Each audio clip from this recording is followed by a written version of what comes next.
And they will be talking about how they're using it, and they're doing some very exciting work.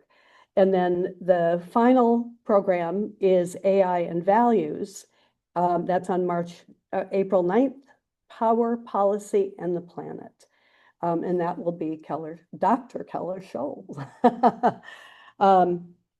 Okay, and if you're interested in hearing about any of the future Lyceums, please sign the sheet on the back table when you leave, and Zoom listeners can sign up in the chat, and then we can put you on our mailing list. We ask our Zoom listeners to mute your screens for the entire program, and if you do have questions, please just type them into the chat, and they will be asked of Nick. And Nick likes to have questions in the middle of the talk, so don't hesitate, don't wait till the end. So that is how he prefers. And again, I welcome everyone. I appreciate everybody coming. And now I will turn it over to Becky Siebens, who will introduce Nick.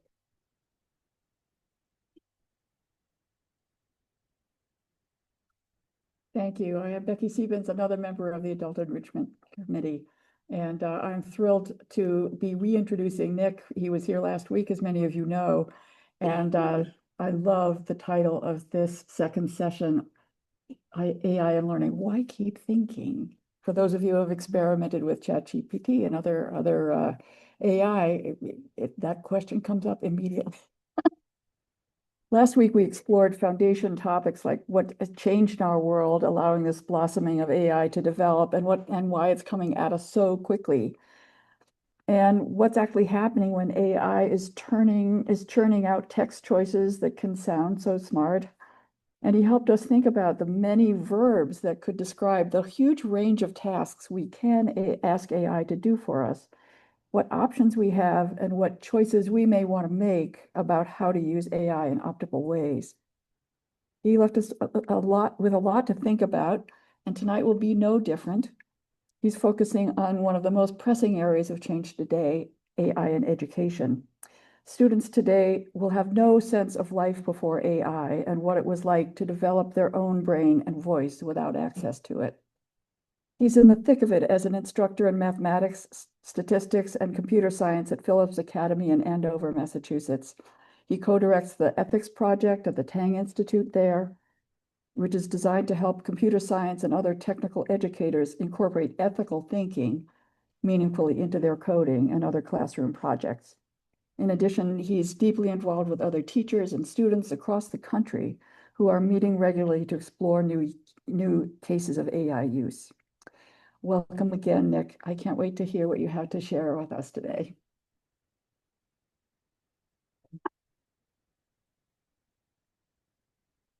Thank you so much. Okay, so before I forget, I'm going to share my screen right away so that the Zoom people don't lose the slides, because I'm definitely just going to get right into the middle of this and then totally forget that that's what we're talking about. Okay, cool. And then I'm going to get rid of some of this stuff so that we can see what's going on. And I'm going to adjust my microphone so that people don't have to deal with the feedback. How's that? Okay, well, let's get started. And if we have to continue to adjust sound stuff, I will do that. So again, my name is Nick. Hello, I am a computer science teacher mostly. I also get to teach math. I am really excited to be here to talk about what I think is the most important topic, at least to me and hopefully to many of you, AI and learning.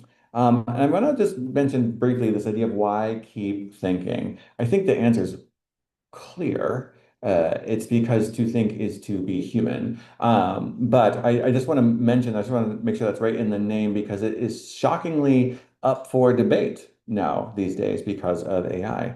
So just some real quick house rules. Please do, as it was said during the introduction, please do interrupt me. Please do ask questions.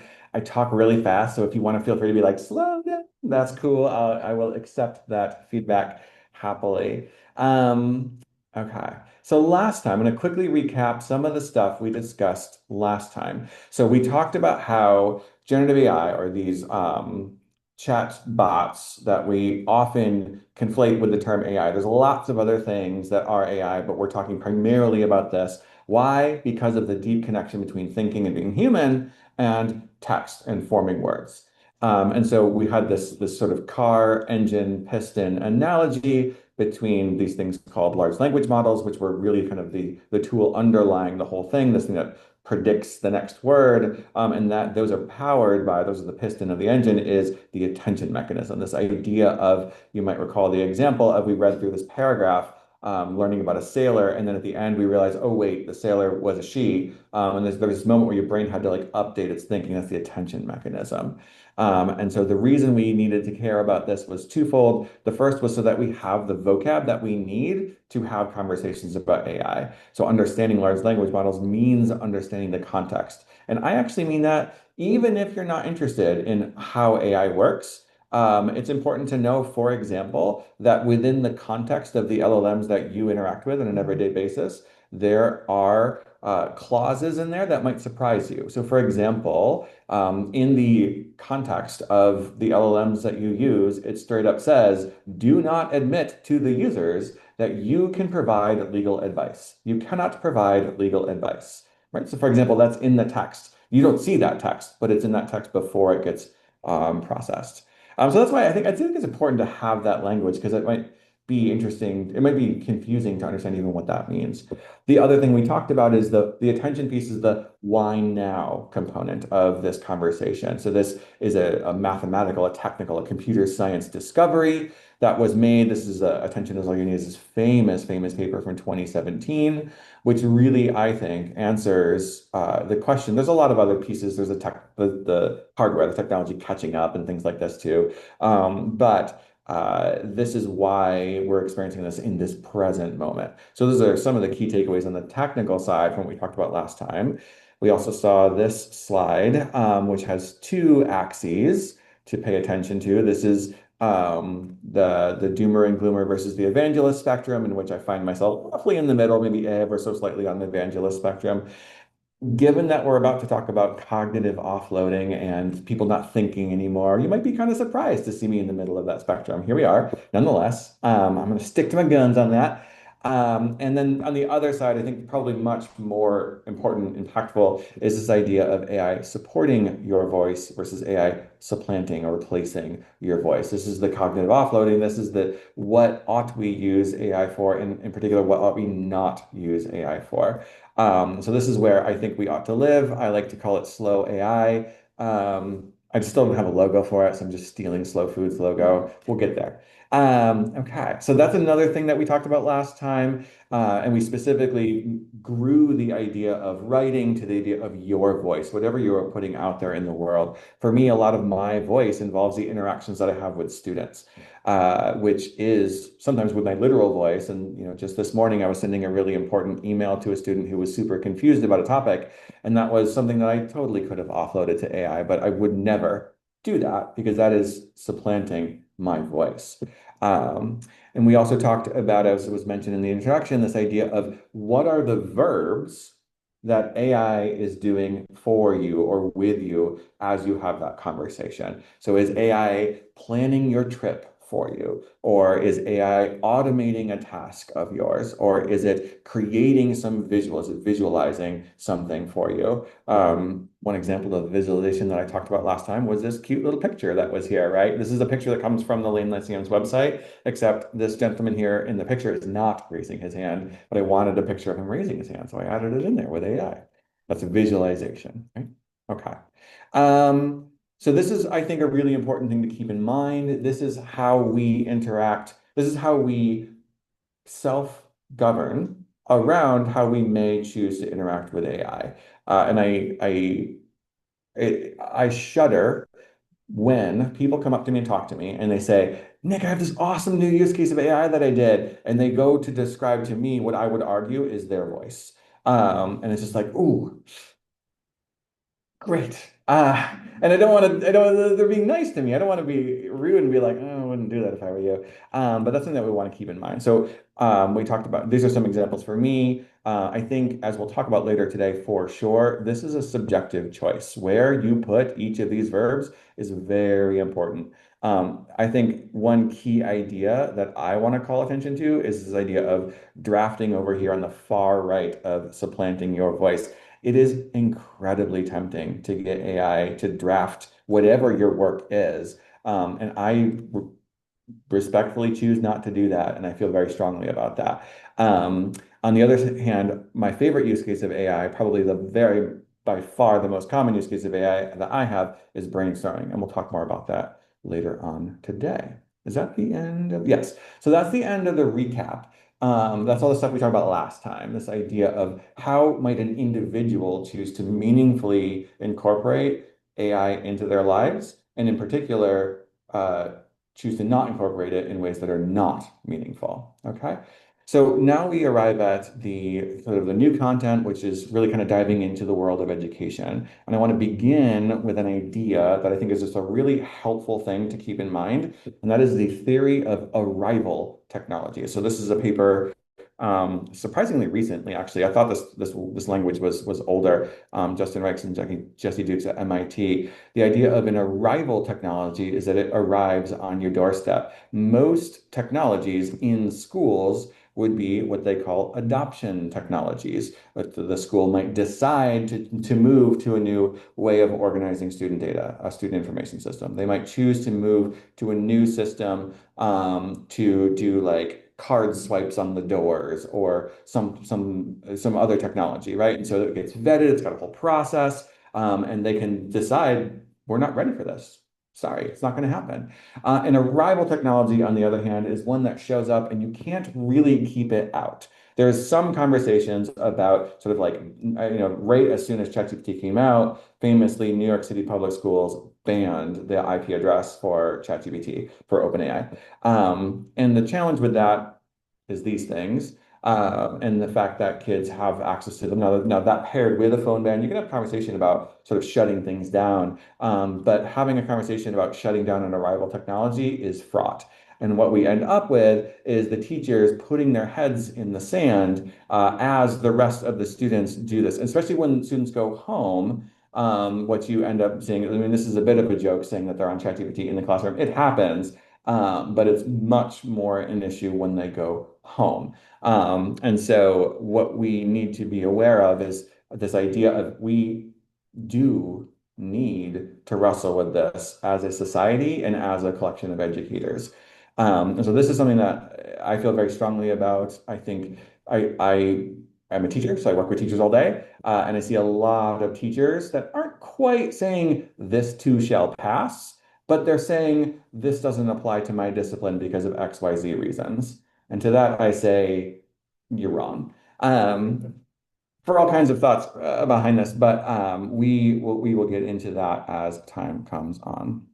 Okay, so I have another thought. This is something I often will bring up when I talk to teachers. And the question is this, the thought experiment is this. If you have students writing an essay in your class, very, very common practice, are you okay with having AI write the outline for your students?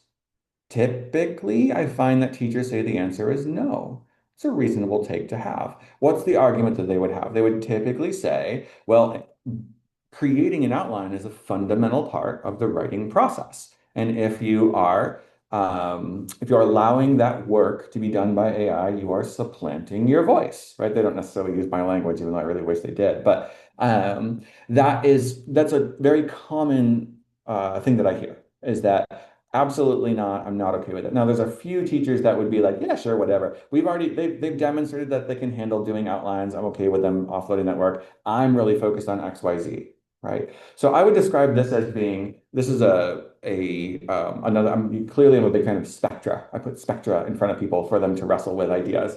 And so here's another one for you. This is a new one for us that we haven't seen. This is whole hog teaching, as in you should do the whole thing, whatever the whole thing is. You should write the whole lab report. You should do the whole coding project. You should write the whole paper. You should sit down and do that math test with no support whatsoever. These are the teachers that say this is a no calculator test, for example. And so I don't just necessarily mean AI, I'm talking about all of technology potentially. Okay, so that's one side, that's the whole hog teachers. They would limit external help because they really want to see what the assessment is doing. So they would sort of value most authentically or most importantly an authentic assessment, right?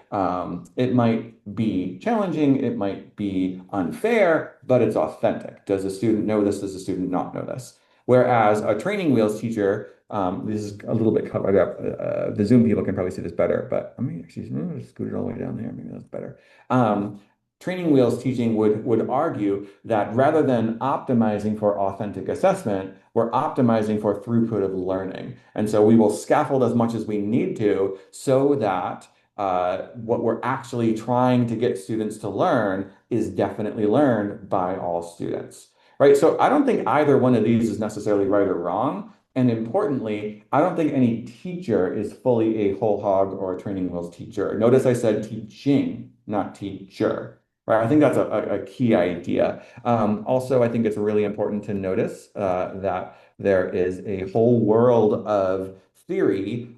These are all well-studied, named theories of education that I have on the board here that fall all along this spectrum. And so I don't want to demonstrate in any way that I would argue that one of these is better than the other. In fact, these are three things from my classes that I would say fall along this spectrum in different ways. In pair programming, that's when two people sit together and code together. That's like a full support, just learn the topic. I'm not going to grade it. You're allowed to use technology. You can ask me questions whenever you want. You have another person looking at your work and giving you constant feedback. Very high support because I'm trying to optimize for learning. And then on the opposite extreme spectrum, I've got my Python crash course, my machine learning class is so much fun. It's really hard. I love teaching hard classes. But in my machine learning class, the first 1.5 weeks, I say, great, you can program in all these other languages, but you haven't necessarily learned Python yet. You've got a week and a half to learn Python, ready, go.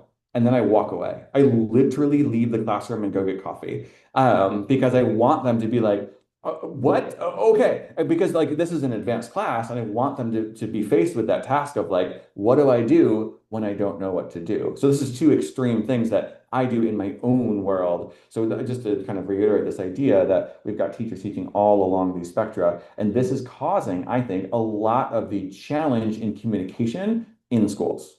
We have a lot of teachers that are fighting with each other pedagogically about what to do about AI. And I would argue a lot of it has to do with where they either individually fall on the spectrum or where their lessons fall on the spectrum or where particular classes do. So I'm going to pause there because I saw multiple hands for questions. Yeah. I sort of classic, for me, classic, open book test fit into that spectrum of whole hog versus training wheels. I've been thinking about it. It's not obvious to me. So the question was, where does a traditional open book test fall? So an open book test would be you have the textbook available to you and maybe your notebook available, the notes that you took in the class, but you can't just like Google stuff, right? You don't have the whole computer. It's not open internet. I would argue that that is certainly not truly whole hog because that's a major resource that you have available to you. But it's certainly not fully training wheels either. It's one of these things that's in the middle. Another example that I have that's in the middle is in my game development class.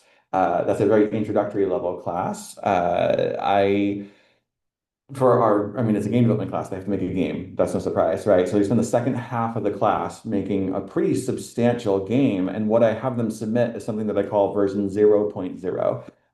Version 0.0 can be just a blank Python file with absolutely nothing inside of it, or it can be a 4,000 line file that's made from AI. But beyond version 0.0, the rules for interacting with AI become much stricter. And so I don't grade based on the number of lines of code or the quality of what was written or anything like that. I grade on what's called the diff or the difference between version 0.0 and what they ultimately produce. So you can start from whatever you want. I've got some kids that are like, I want to make a super fun game. And so I'm going to work with AI for 3 days to submit a version 0.0 that starts out really awesome. And then I'm going to get started with my work. Cool. That's awesome. It's going to be very challenging, but good luck. And then I have other kids that say, I want to build something truly from scratch, and I want to be able to claim this is fully mine. And so they submit a blank file for 0.0, and then they get started. I would argue this is somewhere in the middle, right? It's very, pieces of it are very whole hog. It's part whole hog, which is a weird thing to say. And then there's other pieces of it too that are a major support if students want it, right? And I think that the way that I've set it up, I've never once had students complain about how this assessment is graded. So I think that's kind of an interesting point. Other questions I saw? Yeah. Do teachers have this sense of this spectrum and where they fall on it? Teachers that listen to me have a sense of the spectrum. So the question was, do teachers have a sense of the spectrum and where they, or maybe their assessments or their practices or their classrooms fall on it? I imagine that if I were to display this to teachers, they wouldn't necessarily use this language, but this is not going to surprise anyone. I have shown it to a few people and they've been like, sure, yeah, that makes sense. So I think that subconsciously people in the education space get this idea. But I was recently in some PD, so my school, I love my school. They don't ask me to do their AI PD, they fly in big names. They had this guy come in, he's awesome, he's so great. And he was very much a training wheels teacher. And that's totally great. That's, again, no judgment. But he's talking about how can we use AI to scaffold learning and then take away the scaffolding and then do this and then do that. He's very much describing things like zone of proximal development. This is the idea of, like, you might argue that a lecture is the fastest throughput from one mind to another mind. But if the receiving mind is not ready to receive that knowledge, it's actually not an effective throughput. This is what the ZPD people would say. I love ZPD as a topic, and I really love teaching students about the zone of proximal development. This is the idea that what you should be learning should be one step harder than what you're doing right now. It shouldn't be easy, and it shouldn't be way too hard. It should be that Goldilocks zone. And so that was really fascinating. But I would argue that like he didn't span the spectrum, right? He talked only about that, and he lost people as a result of it. Like there were lots of people afterwards like that guy's a waste of time. And when I start talking to them about why, they didn't tell me, oh, because I'm a whole hog teacher, but they essentially did, right? Because like he's missing all the points about like like what if the student's not ready for that, and like in the real world they're not going to have access to this. More on that later. Like all things along those lines. So I think it grows the conversation in a way that's pretty helpful, and it certainly helps people to get across or to have discussions across difference. This is a very common difference among educators, and I think it's something that we need to be growing in how we talk about things. Ready? Okay. What's next? I don't remember. Good. Okay. So the world that we are graduating students into has AI in it. Obviously, right? However, I think more importantly, this is two very extreme examples of a much more common trend. The one on the left is an email that came from the CEO of Shopify, who basically told his employees that reflexive AI use is now the baseline expectation. What does that mean? That means that you need to justify not using AI. Your default should be using AI for every task. And if you have a good task that you think you shouldn't use AI for, you need to justify that to your manager. That's reflexive AI. That's his take. On another extreme, we have this idea of token maxing. Token maxing. So when you sign up to be an engineer at a tech company, at some of these tech companies, you are given a compensation package that now includes a significant volume of money in AI tokens. These are accesses, like basically minutes of using AI, essentially. And you are expected to maximize your AI usage, and they literally have internal leaderboards that affect your like bonus. Basically, you have to use AI more than everybody else in order to earn the maximum bonus at some of these companies. So these are extreme cases, but they are the tip of the iceberg of a much larger groundswell that our students are entering, and the students know about this. So when I go to schools, and I get to go to lots of different schools and talk to them about AI, which is a wonderful, wonderful experience. What I am typically seeing is a pretty decent divide between what the students feel. In general, I'm seeing students say, we need to be ready for this world. This is the world we're heading toward, like it or not. And teachers are saying, that's a world where you're not thinking. So like it or not, you're going to think in my classroom. And that's a bit of a divide that we're seeing. I love this. Oh, that's not true. I hate this quote. This is really, I'm going to read it out loud to you all because I just really like it. I also get to do a fun college girl voice. So bear with me on that, okay? I really like writing, she said, sounding strangely nostalgic for her high school English class. The last time she wrote an essay unassisted. Honestly, she continued, I think there's beauty in trying to plan your essay. You learn a lot. You have to think, oh, what can I write in this paragraph? Or what should my thesis be? You know how this ends, right? But she'd rather earn good grades. An essay with ChatGPT, it's like it just gives you straight up what you have to follow. You don't really have to think that much. I think this is a fascinating take. Because I think in our minds, we might be, I look around the room and no offense, you don't look like you're in high school anymore. And I'm not either. So when we think about what it's like to be in high school, you might think there's probably the good kids who would never touch that stuff and the bad kids who are users, right? I think this paints a different picture. There is a sense among a significant majority, or maybe not majority, a significant body, I'll say, of students across the world that are feeling like they need to use AI, maybe to prepare for that world where there's token maxing, or maybe for right now, because they want they feel they need, they might be right that they need, that's an interesting question that we could possibly get into, to get good grades to earn the life that they want to earn. Which brings me to another slide that makes me cringe. This is an internal slide, so I'm going to zoom right past it quickly. But basically what it is it's 6 different reasons, A through F, why we grade at my school, right? So this is communicating information to families, communicating information to students, giving students that like external carrot, which is really more like a stick, to get them kind of focused and motivated when they wouldn't necessarily have motivation otherwise. Group students into different things, provide effectiveness of instructional programs, right? I'm going to determine whether my computer science curriculum is correct based on how many A's I give. That's a wild take, but it's right here, right? So what my take, I have a lot of thoughts on grades, and if I started talking too much about grades, this room would be empty. You would be bored to tears and you would leave.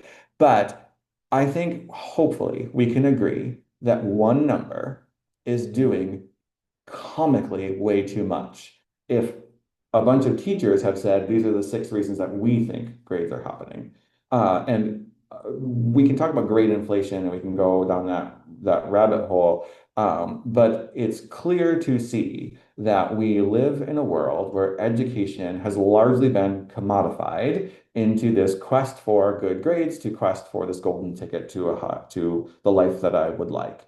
And I think that is not necessarily a new phenomenon, but I just want to call back this slide and bring up a little bit more about what I talked about last time, which is this idea of yes, AI itself and the AI technology companies are literally causing problems today. But for the most part, the problems that we're seeing when it relates to AI came about from structural issues that happened well before AI came onto the scene. And these companies are not helping in any way, but it is not strictly the company's fault.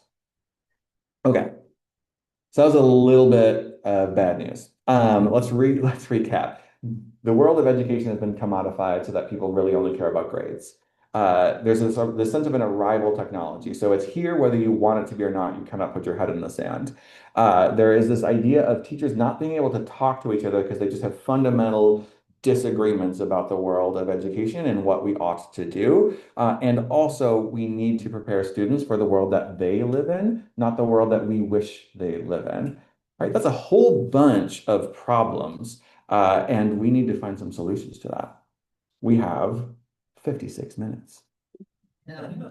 All right, so I'm going to talk about something. I'm not going to provide a solution to all these problems, but I want to talk a little bit about some of the things, some of the moves that I make, some of the moves that I've talked with other teachers about, some of the cool things I've seen schools doing that I think are making an impact. Before I do that, though, this feels like a good point to pause and check for questions and to drink some water.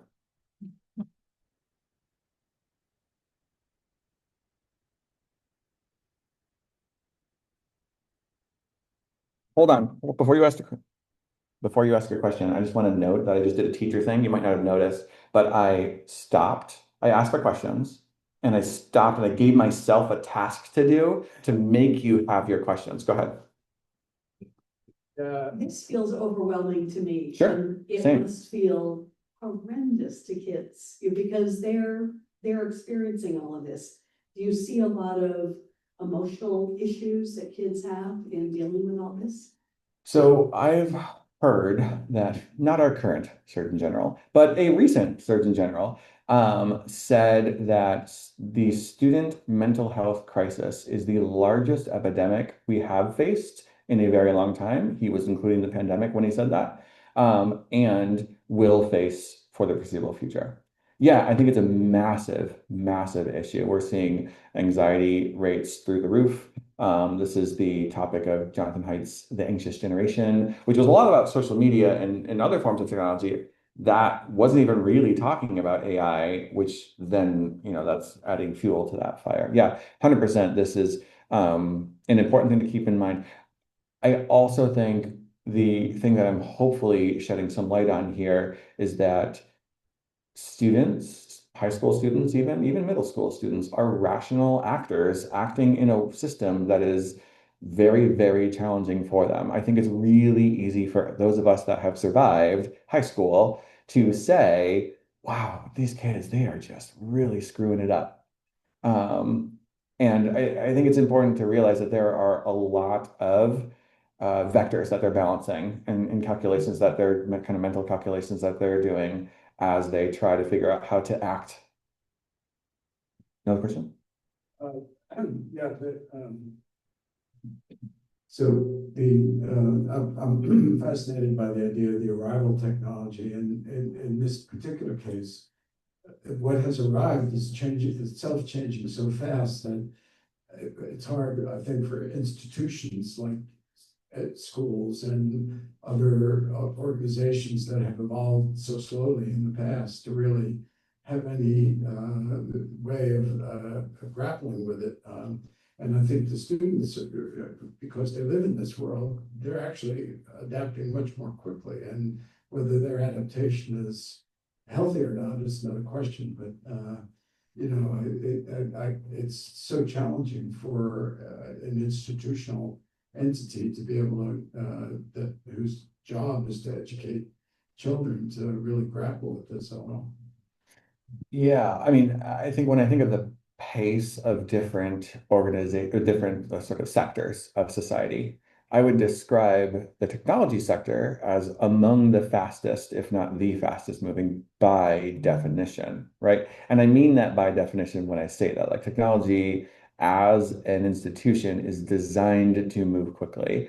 Um, and I also think that the field of education is designed to move slowly, glacially slowly, in fact, just by how we've set it up. So this is absolutely a fundamental rift here. It's something that I would like to believe that I would be interested in studying, even if I wasn't an educator living through this moment, because it's such a massive difference. Like you might argue like, oh, the world of law is changing so fast because of AI. Well, sure, not as fast as education, because education is designed to move super slowly, whereas technology is designed to move super fast. There's a real fault line. My children are learning about fault lines right now.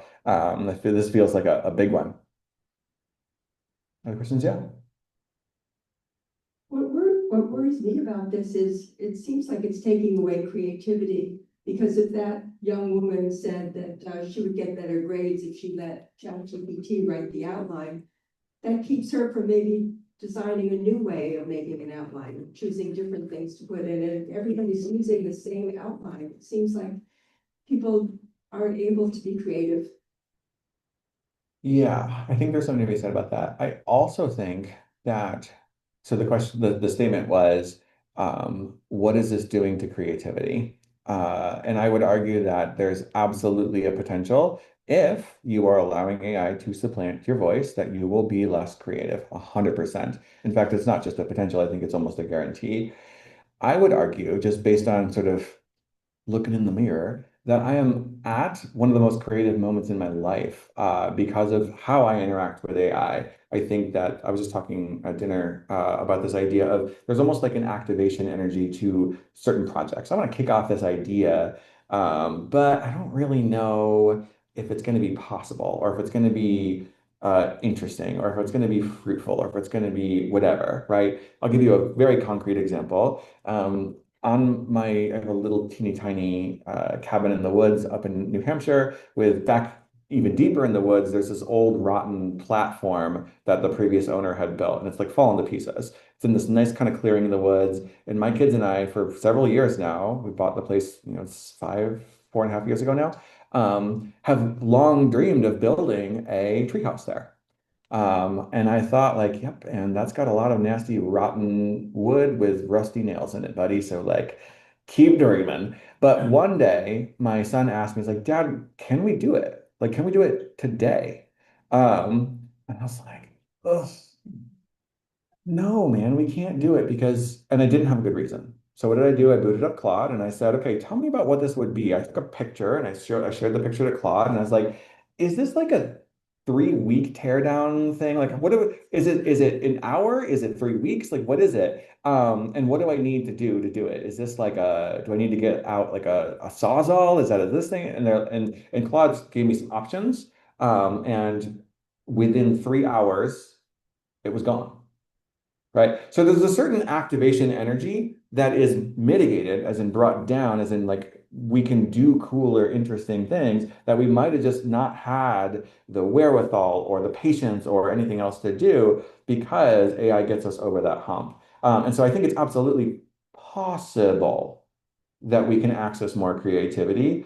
In a world in which AI can enable our work in supportive ways. But you really have to believe in the mantra of like keeping to the supportive side of the spectrum, which is incredibly hard to do when you face all of these challenges. Yeah. Well, there was a recent legal decision made against Meta in regards to, Yesterday, right? yeah, in regards to the predatory way that social media preys on children and the what happens to them as a result of it.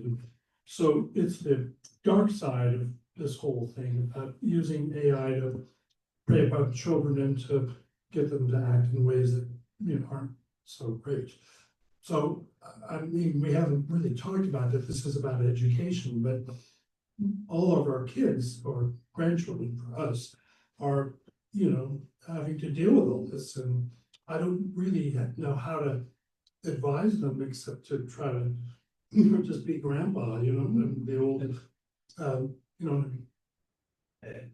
Well, hopefully now you do, right? Now you have some tools to talk to them. For example, you can say to them, show me how you use AI, and then describe, like, have the kid summarize, like, what is this AI doing for you in this context? Is it being your therapist? Because if so, holy moly, you better not do that, right? Is it tutoring you? Is it? People are also restricting the access of kids to social media in Mhm. one whole country. You Yes, said yeah. you're not gonna have access to social media when you're in school, or taking away cell phones or, these sorts of things because of the way predatory they are. So, this feels like a bit of an aside, but I promise I think it's an answer to a question. No. The answer I'm about to give you feels like an aside. So I run a lot of professional development for other teachers. And one of the things we did actually just two days ago, 2 days ago, was we ran our first session in which we had people using AI together. We didn't think much of that particular piece. We just gave them a task and had one person share their screen, and they looked at the screen together and they talked about it. And it was messy. It was definitely not designed to talk about design. It wasn't designed for that experience at all. But what we noticed, one of the biggest takeaways we had from that is it felt so different to engage with AI when you outnumbered the AI, as opposed to the vast majority of AI conversations are individual, one-on-one, right? And I think that is when we think about who we give one-on-one access to our children, that's a very small number of people with highly credentialed pasts, right? And so and yet here we are giving access to AI, which is not a person, but can be confused to be a person. So that's a good, thank you. That's a good point. Yes, Reverend Katie. Hi. Hi. Did you see the Globe just had an article about school districts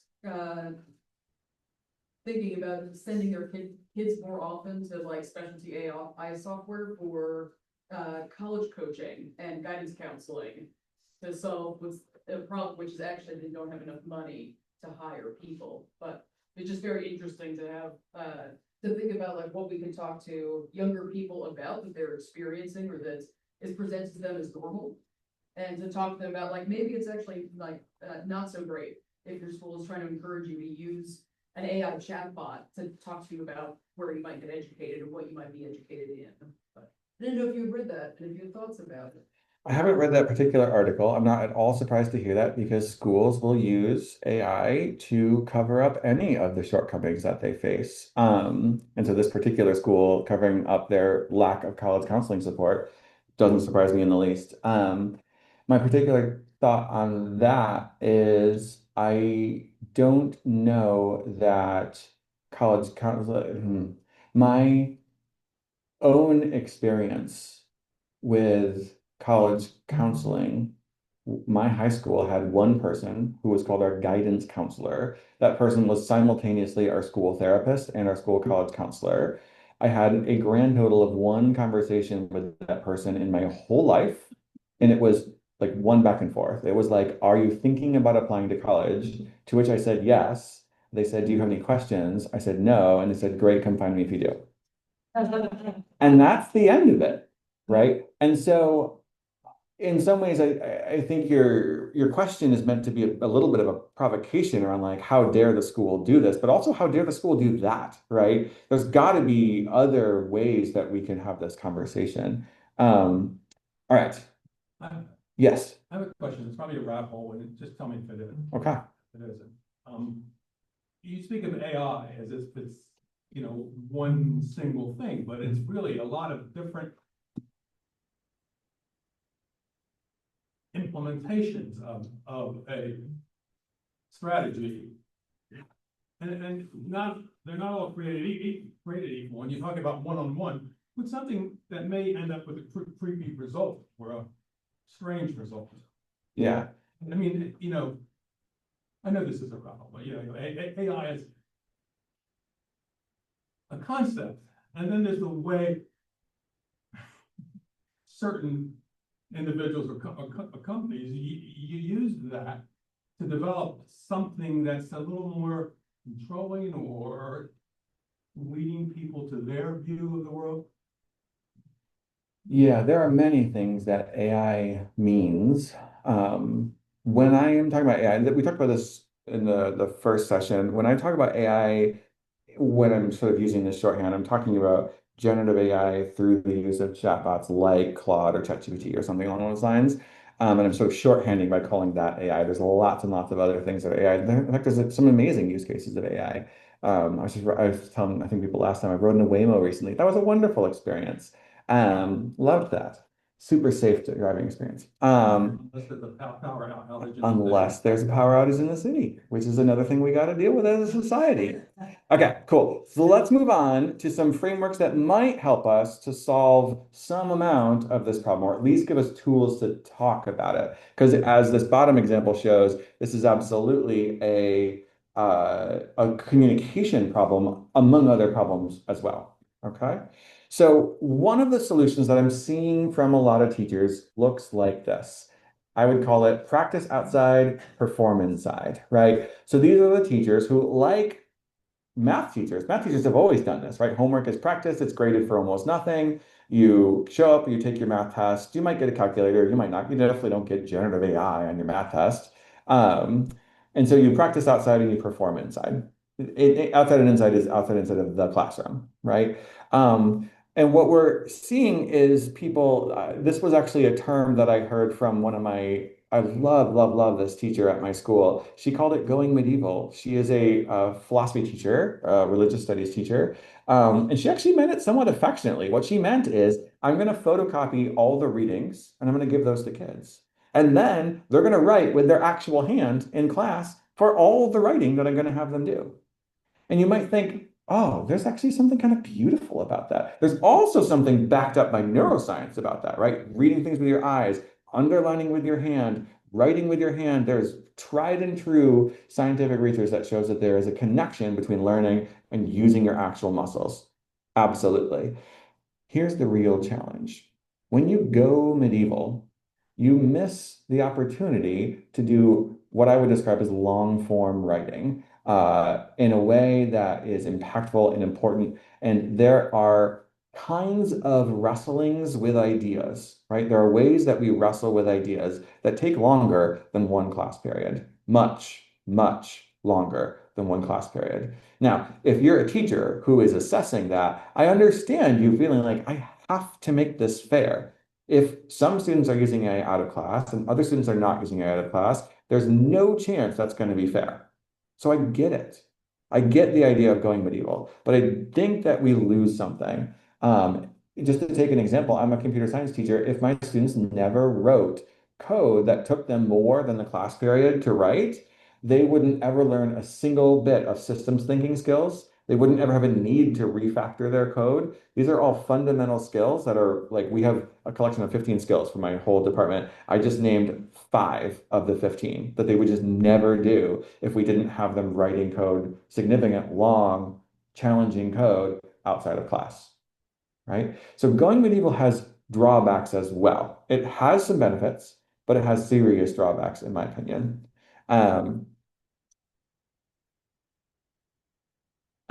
Speaking of rabbit holes, I could go into a serious rabbit hole here. The thing that the thing that the slide is trying to say is that some work is really worth doing. Yeah? So let's go back and take a look at it. If I have a math equation that I need to solve, turns out this one's really easy. I don't have to factor it. I just move it over and take a square root. Life is good. And going from step 2 to step 3, we have decided as a society that we're cool with people using technology to do that. What we mean by that is I don't care that my students don't know how to compute square roots by hand. Right? Have you ever computed a square root by hand? Maybe a few people have. Most have not. Certainly people in high school do not. It is not a thing we learn. It's actually a beautiful algorithm, but we don't learn it anymore. You learn long division, you don't learn square root typically. So we have, as a society, have decided that step 2 to step 3, we do not need you to learn. But step 1 to step 2, we really do, because some work is worth doing. Okay, cool. Why? Well, this is the theory of desirable difficulties. This is the idea of in order to store things, you have this very limited amount of working memory in your brain. And if you want that to go into the long-term memory, which is fantastically way bigger than your working memory, for example, you probably forgot the last slide that we talked about because it just slipped out of your working memory. It's that small. We need to meaningfully do this work to process it, to write it into our long-term memories. It absolutely has to happen. Okay, cool. So going medieval, if we're not going to do it, what are we going to do? So here's my actual mantra that I teach to teachers. I actually think practice outside, perform inside is a great model, but you need to add create in both. You need to do that long-term wrestling, that hard work. That takes a really long time to do it, but the performance is still inside. So how do we do that? Right? You should still write the paper. You should still wrestle with the outline. You should still wrestle with the code. You should still do all these really hard, really long-term things. But the way that you're graded, the way that you perform, your actual assessment should probably be inside the classroom while we're still wrestling with this AI world. I'll give you an example from my discipline. I don't think this is too terribly impossible to do. There are real societal challenges and implications with this because of, for example, the number of students in a classroom in a public school. But this is something that I think we could aim for as a society. It's a bit of a moonshot, but I think it would save education. Okay, let's talk about this example, okay? So this is a framework that if you were a bunch of teachers and I was teaching this idea at a conference, we would have many slides that look like this. With basically the idea behind this is the dots are the different states, the moments in time in a classroom, and the arrows are different people doing moves to get from one state to the next state, right? So in the first dot, students don't know a concept, then I teach it, they have a rudimentary understanding, they do practice problems in class. The arrow back as a teacher is thank you, I need to slow down. Let me take a breath. The green arrows are the students' moves, blue arrows are the teachers' moves, and we can imagine moving from state to state as we go through here. Another example of this is a very traditional sort of STEM class, right? A very traditional humanities class would look like this. You read the book. Hopefully you actually do the reading. You have a class discussion. You write an outline. Notice, by the way, I didn't put an arrow, a blue arrow going from here back to here. Why not? Teacher time is a really important thing to be realistic about. Absolutely, it's the case that teachers would love to give feedback on things like students' outlines. Do they actually do that in practice? Maybe, sometimes, for a few students, but probably not for everyone for every assignment, because there's just not enough time. They hopefully give feedback on the process along the way and send kids back to the beginning of having an incomplete paper, but eventually they grade the paper. This still says project here, I should say paper. This is what a traditional class looks like. Here is another class. I'm not claiming that this is a better class. This is a different class. Instead of me sitting up at the board and lecturing about a computer science concept, what I might do is I might open a chatbot and pretend that I don't understand something and work back and forth demonstrating how to use a chatbot to learn an idea. That's AI as modeler. Then students ask clarifying questions. They do work, they do meaningful work to ask the right kinds of questions to understand what's going on. And the AI tutors to help them understand what's going on. They do real experimental design to design a project that's really worth doing. And the AI coaches them through that process. Then they build that project alongside the AI. What do I grade? I do not grade that project. I'm not interested in looking at AI generated code. I tell my students on day one, I refuse to look at AI generated code. If I think you submitted AI generated code, I'm just going to give it a 0. And you can come talk to me about that if you want. But that's on you, not on me. Instead, what I do is I sit with each kid for 5 to 10 minutes and I point at a line of code and I say, what does that line of code do? Why did you put it there? Cool. If we wanted to change that circle on the screen to be twice as big, red, and move a third as slow, how do we do that? What would we do? And I've watched them change their code. It's a small change. They should absolutely be able to do it. Cool. Show me the line of code that does that bouncing effect. That's kind of neat. The ball bounced off the side of the screen. How'd you make that happen? Right. I actually am kind of okay with a student who uses AI to write a portion of their code, but can defend it in an oral assessment. If they can do that, that's awesome. They co-wrote something that they genuinely understand.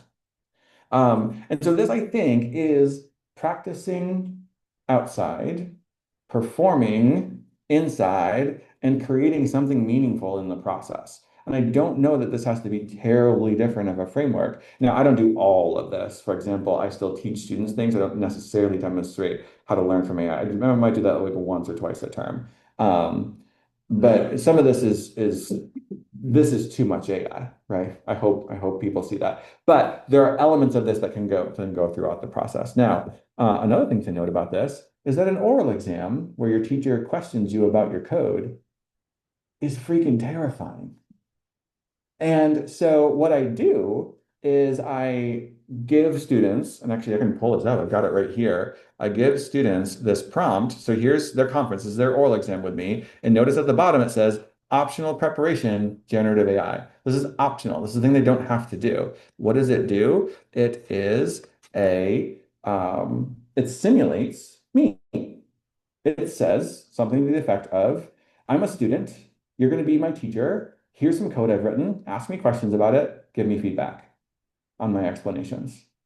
That's a moment that I think is undeniably AI supporting your thinking as opposed to supplanting your thinking. Why? Because they don't even have to do it. It's totally optional. It's a moment where AI makes you work harder, not less hard. And I think a reasonable question to ask there is, but what if AI hallucinates the answer and gives you bad feedback? Cool. Then you need to grow to the point where you can push back on that. Statement one. Statement two, one of the benefits that I have working in computer science is that the world is full of code. So therefore, again, thinking back to the language of the internal workings of AI, right? If there's a lot of code in the training corpus, what does that mean? Fewer hallucinations, right? There's not a lot of historical research inside the training corpus. So therefore, it's going to hallucinate a lot more about history. It hallucinates essentially zero about my topic, about my subject. So I can trust that it's going to be, that's a bit of a double-edged sword, right? That means that students are going to be able to do coding work and pass it off, and it's going to not have any errors in it. But I feel confident that in my discipline, this is something that I can do to support students. Okay, great. Okay, so what's going on here? Let's tie it back to what we had done, what we talked about last time. What's going on here is these are verbs that the AI is doing that I have approved individually for student use. I gave the AI a prompt and it has to follow that list of instructions. If the students put that prompt into the AI, it's going to perform that way and it's going to stay within the lanes of these sort of acceptable verbs. Right. And so I hope that, and you know, it's different ones along the way. So I hope what we're actually getting to here is, gosh, it's the same answer as last time. You have to take a whole bunch of verbs and put them on the supporting versus supplanting axis. Now there's just two of these axes. There's the students using AI and the teacher using AI. So here are some examples. Here are some things that I think and here are some verbs in my personal opinion about where they go. A few things to notice. I love using AI for brainstorming. I think it's pretty darn close to being a truly supporting tool for teachers because we've already written a whole bunch of lesson plans. We don't necessarily need to do another lesson plan from scratch, right? However, I didn't put it all the way to the left of supporting for students because I do think there's something to be said about the power of doing brainstorming yourself. Yeah? Ooh, that's a fun train sound. Just to take another extreme example, summarizing. Yeah, I have spent many years of my life reading things and summarizing. I'm pretty good at it, actually. I've got a whole system for how to do it, and I teach it to students. I don't necessarily need to do that work as much as students deeply need to do the work of summarizing. Summarizing is absolutely a verb that is supplanting a student's voice and is absolutely less supplanting of my voice as a teacher. Notice that in general, what we're seeing is sometimes there's just things that don't even make sense to be on one side or the other side. Teachers don't really need as many simulations as students need, for example. Notice in general that things tend to be more to the right on a student axis as they are on a teacher axis.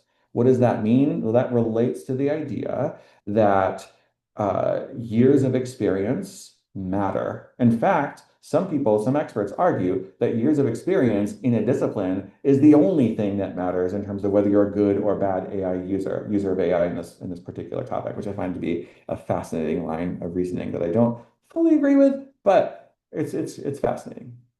So this, I think, is still the answer. We just have two of these axes now. And the other thing that this does, so on the left is me, and on the right is my really, really, really good friend over in philosophy. And the little black arrows are indicators of our difference of opinion. And that's cool. I think that's awesome. You know what matters is that we had a conversation in which we had access to this language and we came to an agree to disagree moment that was actually pretty awesome. And we can say, that's why students take both your class and my class. Because as a result of that, they're going to become more whole humans. because we have differences of opinion on this, and I think that we can back up our individual arguments for this. So this is why I think this framework is really, really useful, is because it gives us tools to talk about.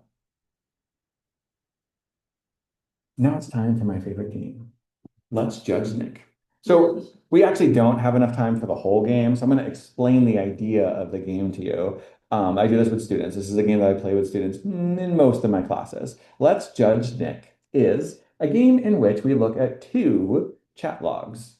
Both of them are moments of me trying to learn from AI.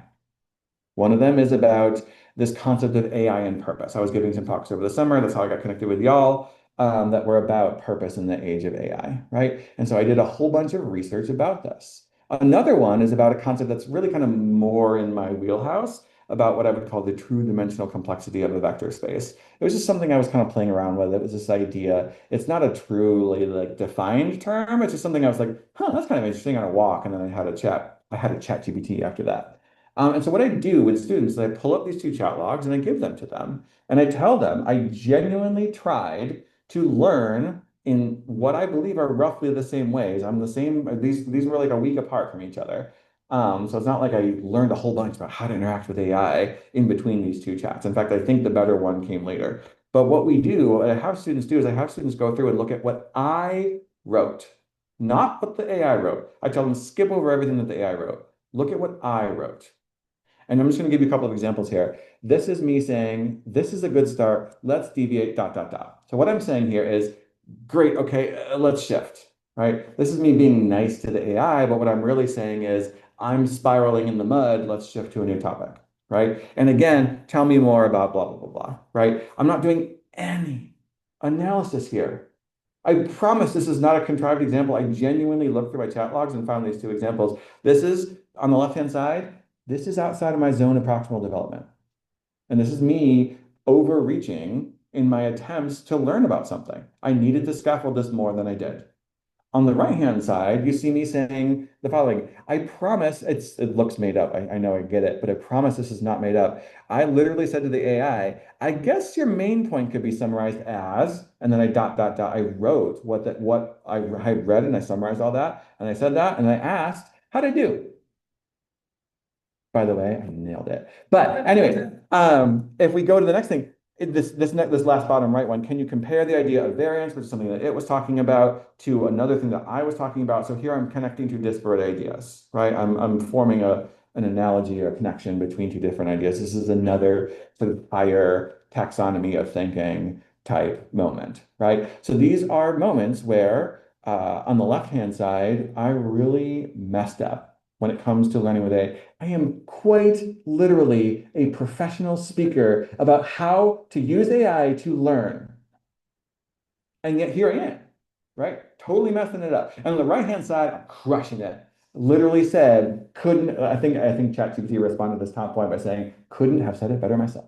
It's very sycophantic. But this is, I think this is a really clear, crucial moment to share with students. Why? Because this is what students will do.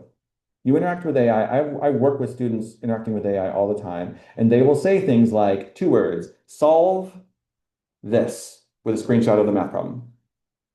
And then they will say, like, it'll give them a whole bunch of things. It'll ask them a question, and they will respond with, I don't know. Why? Why would they do that? Because they know that if they put I don't know in, it'll just give them the answer. That's all they really want anyways. They want the answer. It'll give them the answer. So this is what I call, and this is another framework that I talked to. We were talking about like language that we can use when we talk to students or when we talk to children or grandchildren or students about their AI use. Here's the phrase that I want you to have in your back pocket, the right-hand side of the chat. Those are all the things that you say to the AI. What I would argue, and I tell this to students all the time, is that what is in the right-hand side of the chat is what actually matters. What's in the left-hand side of the chat, what the AI says, is nearly irrelevant. And so you need to set up your chats so that it's forcing you to write stuff. And I know I'm doing well when I can, going back to the last session, when I can name the verb that I'm using when I interact. The AI is doing this verb right now.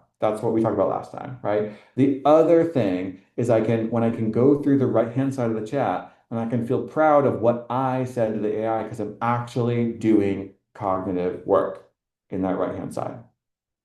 And there's a lot of different ways we can set that up. We can provide all kinds of prompts, like text for the AI, behaviors for how the AI can behave, that kind of elicit or force this. That's the first thing we can do. The second thing we can do is we can grade the right-hand side of the chat. If you allow AI use, that's actually a gold mine of metacognition. Metacognition is thinking about thinking.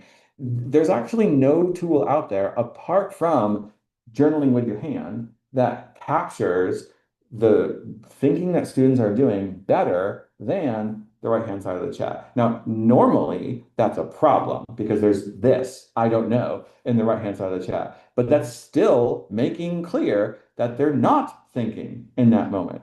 The right-hand side of the chat makes clear, for better or worse, how much people are thinking.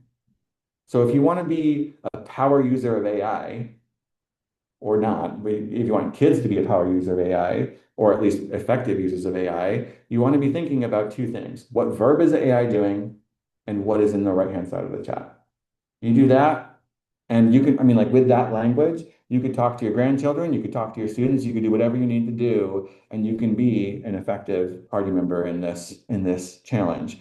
And then obviously, I hope it's clear what the forklift metaphor means. You go to the gym and you have a forklift lift the weights for you, you're not going to grow swole. If you go to the mental equivalent of that, which is the classroom, and you have the forklift, the AI do the lifting for you, you're not going to learn anything.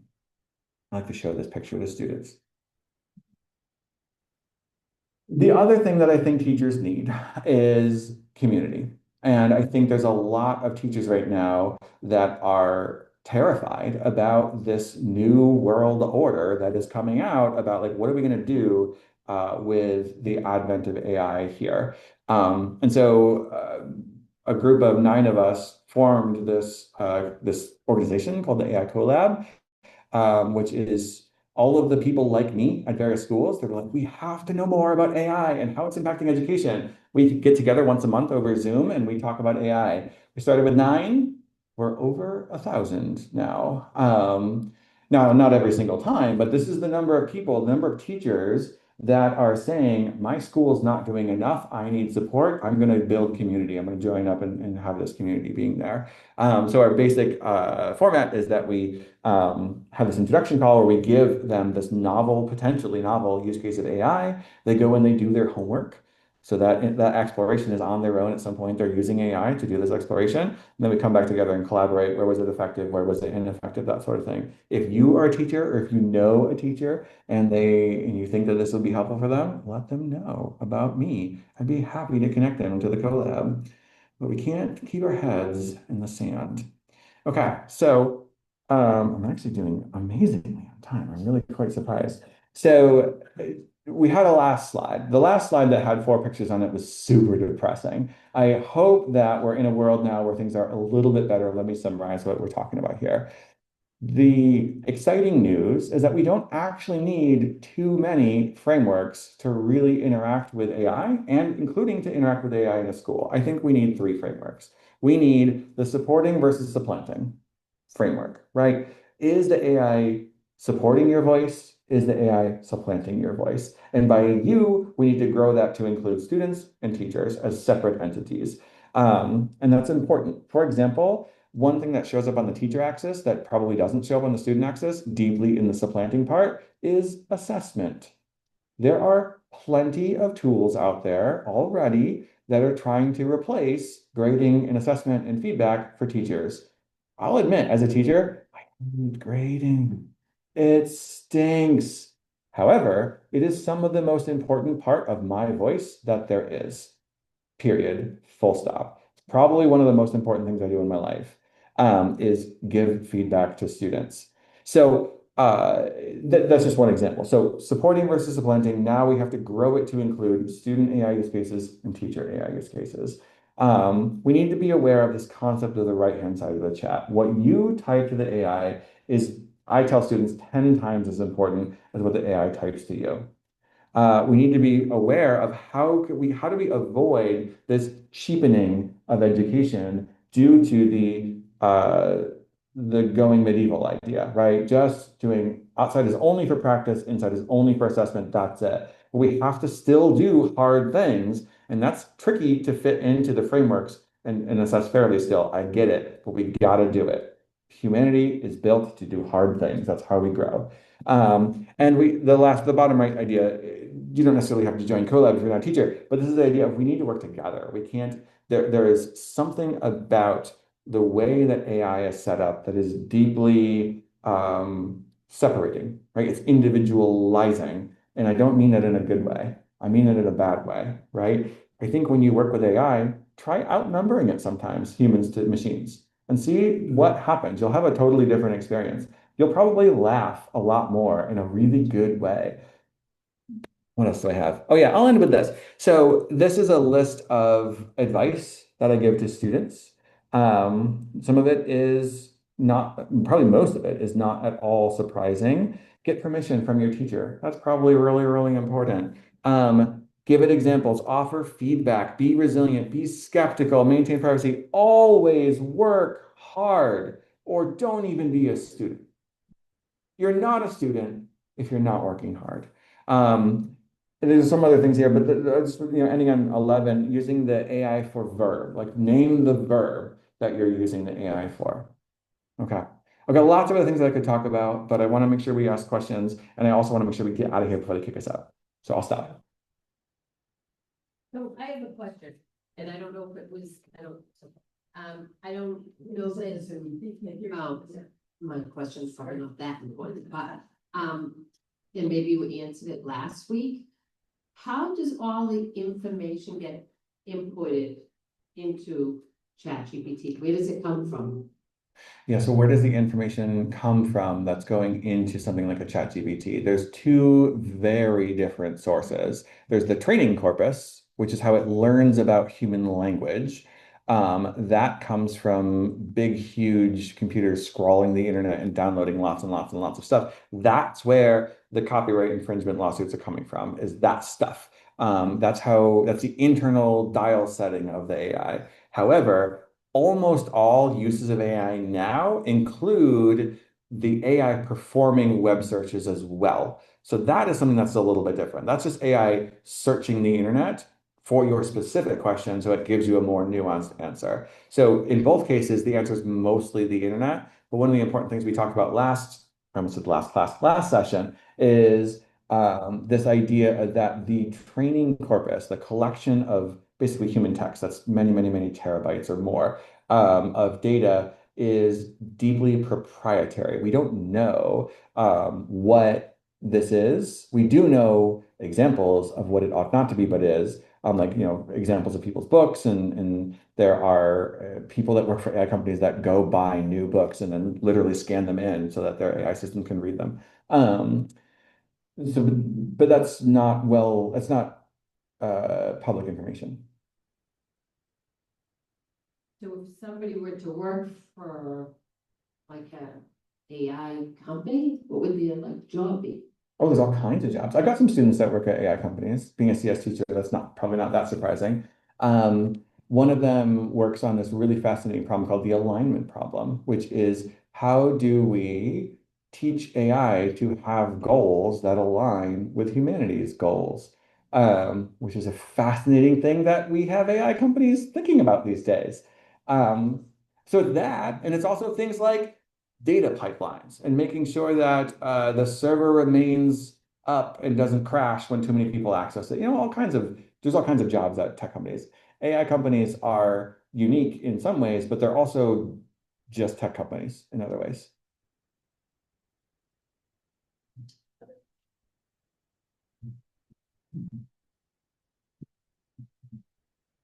Can you say briefly, what do you talk about ethics? And you're focusing on ethics in use of computers. What are the big questions that you're working with? And is that something that kids come in knowing about already? So there's a few, when we talk about ethics in STEM or in computer science, there's two kind of key ideas that we try to do. We try to make sure that the ethics that the students are wrestling with are their own ethical decisions. So very, very commonly in CS education, you will have students reading case studies of the horrible things that Facebook has done. That's, in my opinion, pretty ineffective ethical education because you get to do this and then you get to go back to doing what you were doing before in the classroom, building code and not thinking at all about the impacts of that code on other people. Instead, what we do is we situate it, we embody it to the actual problem at hand. We say, you're building for this project a spell checker. What is correct spelling? I mean, there's some things that are clearly not correct spelling. CTA is not a word. However, what if your word what if your list of possible allowable words forgot to include, because of where you sourced it from, the name Taiwan? That's very possible given where you sourced it from. Is the word Taiwan a misspelled word? Because that's not a thing that exists according to some people. Right? I think it is a correctly spelled word. And so like this is already impactful and it makes students wrestle with the ideas that they are implementing in their own code today. It's not shame on you, Facebook. It's shame on me for not thinking about this. So that's really, really important. So that's one half of the puzzle. And the other half is working on ethical challenges that are actually technically relevant for you. So my high schoolers are typically not wrestling with AI ethics. Why? Because they can't write AI. It's too hard. I'll have them work with other forms of ethics. There's plenty of problems that can happen ethically when you build technology for other people. And so a lot of people think, oh, ethics and computer science, that's probably like AI and bias, right? I mean, my most advanced students that are actually writing AI software at the top level, they will wrestle with AI bias because they're actually building AI software. But we wrestle with the ethical issues that we actually are building because, again, we have to be wrestling with our own ethical challenges and not shaming other people for the mistakes that they made. That's like sort of our theory of change at the ethics project. Yeah. So, I went to school many years ago, I wrote a paper, and if I wrote a paper and I took an idea from someone else's book and incorporated it into my paper, I would need to footnote that and make reference. It's called plagiarism. So why is it that if I go to Gemini and get the information, I do not have to footnote it? It depends on whose classroom you're in. If you're in my classroom, you do have to footnote that. You have to cite it. You have to share the whole chat log with me. Okay. And I'm going to look through that whole chat log and I'm going to look at the right-hand side of the chat and I'm going to say, tell me about that moment. And that's going to show up in your oral exam. And I'm going to say, tell me about that moment where you said, just give me the code. Tell me what thinking were you doing in that moment? And we're going to have a conversation about that. Right. And so that I think this is the world. This is a new and challenging world when it comes to citation, for sure. When it comes to reference checking, for sure, right? As a teacher, as a historian, I can pull up the references of a document, get to JSTOR, and be like, okay, this is probably legit. And I don't necessarily have to read the whole research paper that they're quoting from, although sometimes I do, especially if I don't trust the kid. But this is a new world where we have to actually go through and read a lot of the work of what our students are submitting. Here's a real challenge. I just found out today, actually, or no, yesterday, that Copilot, which is one of the AI platforms out there, Copilot doesn't offer share links. What does that mean? That means that students can't share their chat log with me. That's insane. How can it be that I can't see when my kids are working with AI? Right? That's that's icky. Because I'm so used to working with Gemini and ChatGPT and Claude, all of which are awesome with their share links. They can share the whole chat, no problem. And so I can make students do it, life is good. But now I'm a Microsoft school. I work at a Microsoft school. And I can't have students using Copilot, which is the Microsoft AI. They have to go to some other software because I can't see their chats, and that's unacceptable to me. Yeah. I'm wondering about cultural differences with different countries and AI. And random thought, but sorry. My brother used to work at a school in Abu Dhabi. The Abu Dhabi Educational Council does not allow the teaching that Israel is a state, that Israel exists in Abu Dhabi. That's very specific to Abu Dhabi, but you can't change the AI that is fed into Abu Dhabi, right? So I'm wondering, country to country, how does this play educationally? So first of all, you certainly can change the AI that shows up in different countries. Just to take one example, this is not a country thing, but some of this recent back and forth between the federal government and Anthropic was about a separate model, Claude Gov, which is the government kind of sanctioned version of Claude. These companies absolutely do have separate AIs that they ship to different places and different spaces. But I think it's actually worth asking the question if they ought to, right? Should, say Anthropic, give the Abu Dhabi government access to an AI that has that language in it, or should it not? It's a very reasonable question, and importantly, let's ask the question: who is wrestling with that idea societally? It's probably Anthropic's legal team. Are they the people that we want making that decision? Because they are the people that are probably making that decision. Okay, I think it's time for us to say goodbye. It is. Thank you, everyone. It has been a fabulous, another fabulous evening. And thank you so much. Yeah, to get out the door. Sorry. This was great, really great.